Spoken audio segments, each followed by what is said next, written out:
All right, let's get right into it. Today, we're going to unfold the blueprints of the human brain to solve a really fascinating mystery. Why do you sometimes start an argument for, well, seemingly no reason at all? I mean, really think about it. You've been there, right? That sudden flash of irritation, that little urge to just poke the bear, to start something over nothing. You know it's not logical, but the feeling is just there. Well, what if I told you this isn't some random glitch? What if it's actually a feature of your brain's operating system? Yeah, the answer is a big, unambiguous yes. The sources we're looking at are super clear on this. That little pointless fight, it's your brain subconsciously on the hunt for a chemical kick. This isn't just you being in a mood. Nope. It's a real, recognized thing, and it has a very, very specific purpose. Okay, so let's get into the nitty-gritty. We're going to pull this whole behavior apart and show you how these fights are actually this kind of clever, even if it's destructive, attempt by your brain to get a chemical it's screaming for.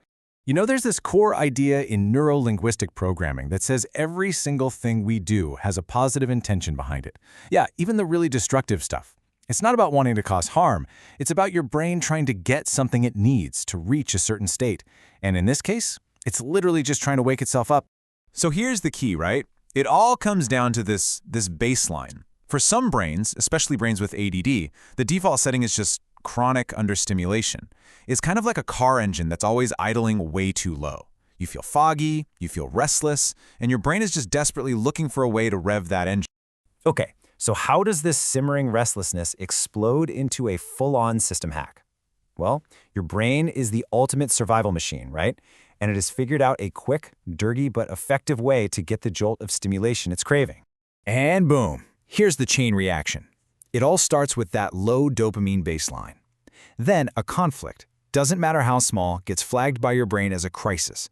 That flips the survival switch. Adrenaline and cortisol spike to deal with the threat. And riding that wave, a huge rush of dopamine, giving you this intense, laser-like hyperfocus. All of a sudden, the brain fog is just gone. You're sharp, you're alert, you're on. And listen, this is so important to get. This isn't a character flaw. You're not just a difficult person. This is your brain's unconscious and frankly kind of brilliant way of self-medicating. It's a system hack. It's a shortcut to clarity and control, even if the collateral damage to your relationships is huge. Now this is where it gets really fascinating and kind of tragic. Where does this system bug show up in the most powerful, most paradoxical way? The source material points to one very specific, very high-impact scenario. The fight that blows up right after a moment of intense intimacy. Okay, here's the trigger. After intimacy, the brain floods itself with a hormone called prolactin. Its job is basically to signal satisfaction, to say, mission accomplished, we're done here. But here's the kicker. Prolactin is the direct chemical antagonist of dopamine. It doesn't just lower it, it absolutely crushes your dopamine levels, instantly, ruthlessly. And this right here is where two brains can have a completely different experience. For a neurotypical brain, that dopamine drop is nice. It's relaxing. It's that warm, sleepy bonding feeling.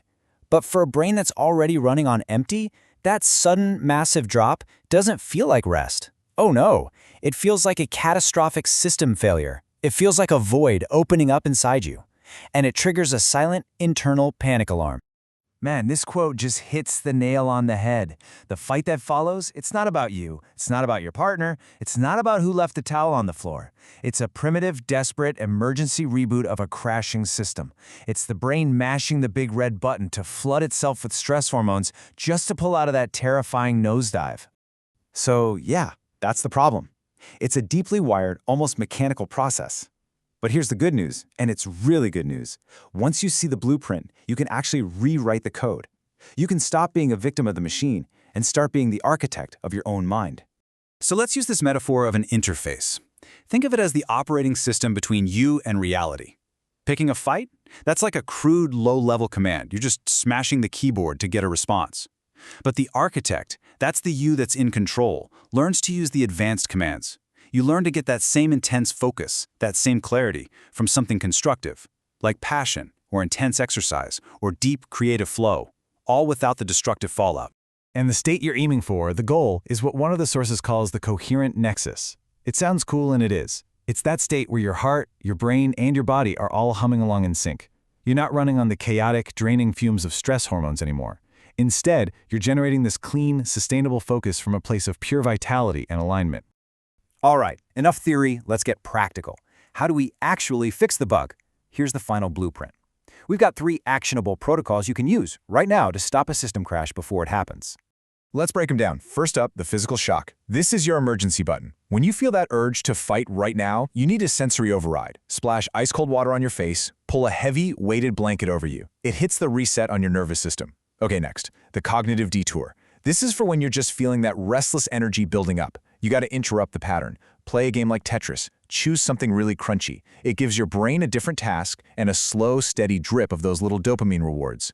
And finally, the best one, the proactive one, the coherent connection. You do this before a potential crash. With your partner, you just maintain physical contact, simple touch, syncing your breathing. This keeps the good, calming hormones flowing and gives your brain a soft landing instead of a crash. And really, this quote says it all. When you're actively, consciously building a life that's full of meaning, passion, and healthy stimulation, that urge to just break things to feel something, it just fades away. You're too busy building.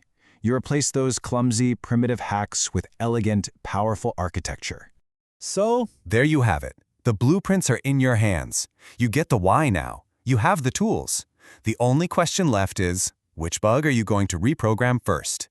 Which one of these destructive patterns are you going to re-engineer into a new source of strength?